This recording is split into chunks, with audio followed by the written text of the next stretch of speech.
좋아요, 구독. 오늘 아침에 좀 발표가 됐던 FOMC 결과를 좀 살펴보겠습니다. 두 분께서는 이 결과 어떻게 바라보셨는지 좀 궁금한데요. 일단 겉으로 드러나는 거는 뭐 시장은 3월 금리 인하에 굉장히 힘을 실었었잖아요. 뭐 최근에는 좀 어느 정도 약화되기는 했지만은 그 연준이 사실은 그 보험성 금리 인하를 갖다가 할 거다. 그러니까 인슈어런스 컷을 갖다가 할 거다라는 어떤 기대들이 상당히 높았는데 사실 뭐 제롬 파월 연준 의장 같은 경우에는 거의 그걸 갖다가 뭐 단칼은 아니지만은 일단 여진을 하나는 안겨뒀습니다. 뭐 인플레이션이 지난 1년 동안 완화되었지만 여전히 높은 수준이다. 그다음에 FOMC는 인플레이션 위험에 대해 매우 주의를 기울이고 있다라고 강조는 일단 했고요.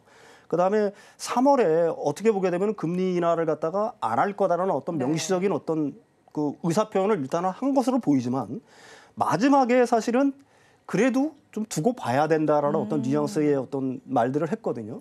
그러니까 3월 빠르면 이제 3월 금리 인하 가능성이 완전히 물 건넜다고 보는 거는 약간 좀 제가 생각하기에는 좀 무리가 있는 거고, 제가 주목했다는 거는 사실 뭐 3월 금리 인하에 대한 신호보다는 양적 긴축 완화에 대한 어떤 신호가 있을까 했는데 양적 긴축 완화에 대한 신호도 없었어요.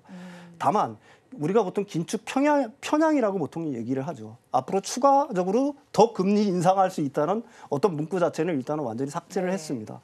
그런 점에서는 좀 의미가 있다라고 보는 거고요. 한 가지 이제 제가 이게 완전히 어떤 시장의 어떤 부정적인, 그러니까 3월 금리 인하를 기대했다가 그게 이제 물 건너가서 사실 나스닥 같은 경우도 오늘 어제 같은 경우에 급락을 했죠. 근데 이런 어떤 부정적인 영향이 오래 갈 거냐 하는 거는 저는 제가 생각하기에는 좀 의문의 여지는 좀 있습니다. 일단 미국의 채권 시장 채권 금리 같은 경우에는 오히려 내렸어요. 이런 어떤 연준이 어떻게 보게 되면 약간 매파적인 행보를 보였는데 채권 금리는 좀 내렸거든요. 근데 여기에는 굉장히 많은 어떤 함의들이 사실은 있습니다. 가장 큰 거는 실제로는 이제 그 미국의 고용시장 같은 경우들이 생각보다 그렇게 뜨겁지 않다라는 거. 그러니까 임금 상승률 같은 경우들이 계속해서 둔화가 되고 있는 거고. ADP 이제 민간 고용 보고서가 발표가 됐잖아요. 월가 전망은 한 15만 명 정도였는데 10만 명 정도에 불과했다. 1월 달에. 뭐 이런 그런 것들이 이제 어느 정도 그 채권 금리 그 하락에 어느 정도 일조를 한 거고요. 두 번째로는 이제 사실은 내린 가장 큰 이유가 하나가 있는데, 사실은 어제 이제 그 미국 지역은행 은행들의 어떤 실적들이 발표가 됐지 않습니까? 그런 것들이 실적이 굉장히 안 좋게 나왔어요. 그래서 지역은행 뭐 지수라든지 이런 것들이 거의 폭락 수준에 가깝게 이렇게 많이 내렸거든요. 이런 것들도 이제 채권금리 하락에 어느 정도 어느 정도 이제 채권금리 하락에 일조를 했다라고 보는 거고요. 세 번째로는 이제 미국의 제조업 지수들이 굉장히 안 좋게 나오고 있습니다. 뉴욕 뭐 엠파이어 스테이트라든지 아니면 댈러스라든지 기타 뭐 이런 어떤 미국의 제조업의 어떤 그 지수들 자체가 50을 갖다가 훨씬 하회하는 수준으로 나오고 있는 거거든요. 그래서 향후 발표될 그 ISM 구매관리자 지수가 일종의 전망치 같은 경우 한 45 정도로 예상을 해요. 그러니까 제조업도 어떻게 보면 굉장히 지금 안 좋은 상황이다. 그다음에 글로벌리 자체로 해가지고 사실은 유럽 같은 경우가 이제 가장 두드러지는데 디스인플레이션 기조들이 어느 정도 명확해지고 있잖아요. 독일 같은 경우도 뭐 헤드라인 같은 경우가 CPI 같은 거 2.9%로 내려왔으니까 2%를 갖다가 이제 보고 있는 거죠. 이런 것들을 볼 때 사실은 연준이 언제까지 이런 어떤 높은 금리 수준을 갖다가 유지할 거냐에 대한 어떤 의문들이 사실은 있는 거고. 그래서 이제 패드워치 같은 경우 보게 되면은 뭐 3월 금리 인하 확률이 36% 정도까지 내려갔지만은 여전히 일각에서는 그런 어떤 연준의 그 보험성 금리 인하를 기대하는 움직임도 분명히 있다.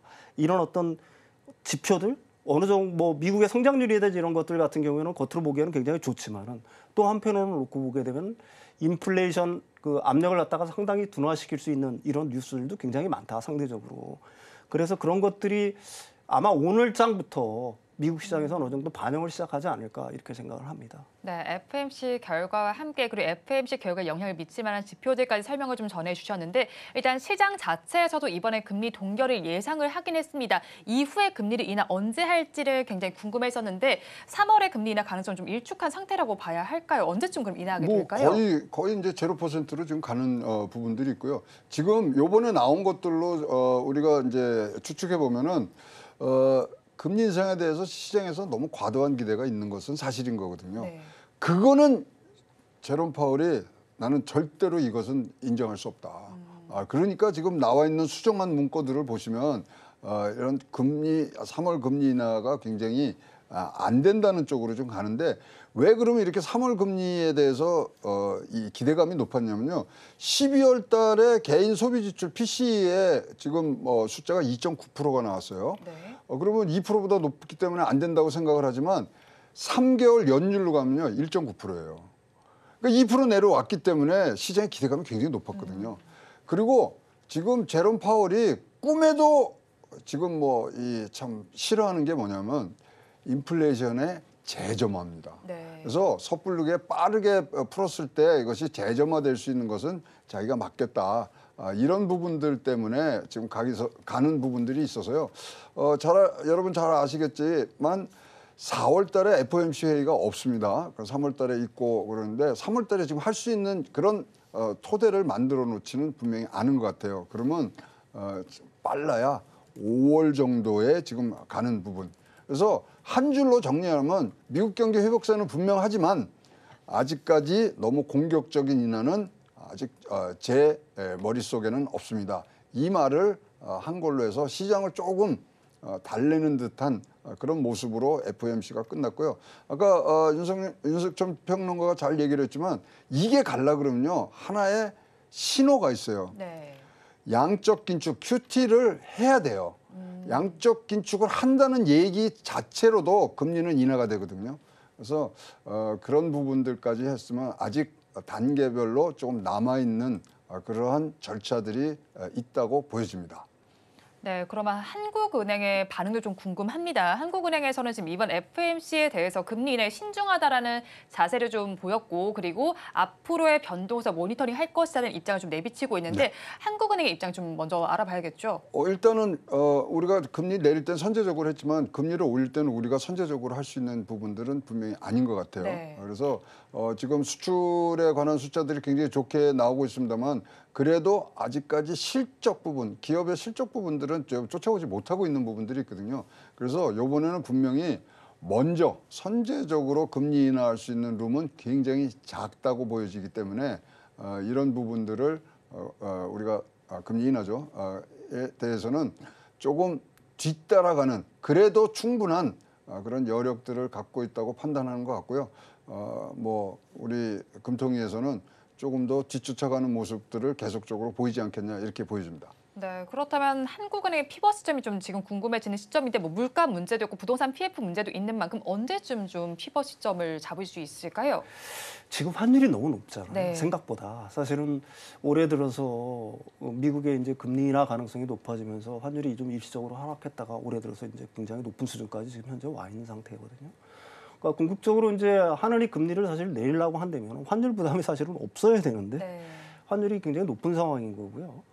아까도 말씀드렸듯이 지금 우리가 먼저 선제적으로 금리를 갖다가 인하한다고 하게 되면은 지금 환율 같은 경우에는 또 한 번 오를 수 있는 여지들이 사실은 있기 때문에 하늘에서는 그런 점을 갖다가 조심하지 하겠죠. 분명히 그런 걸 갖다가 염두에 둘 거고요.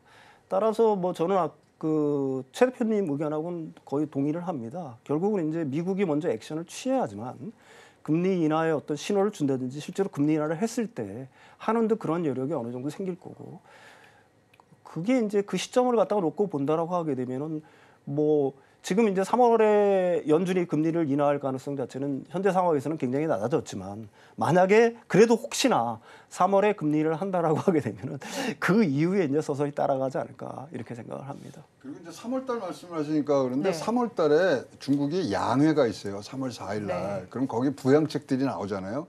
그런 것들이 바탕을 깔아줘서 경기 회복에 대한 어떤 모습들이 나오면 조금 더 빨라지겠지만 지금 상반기 내에는 할 수 있는 여력들은 좀 없다고 보여집니다. 네.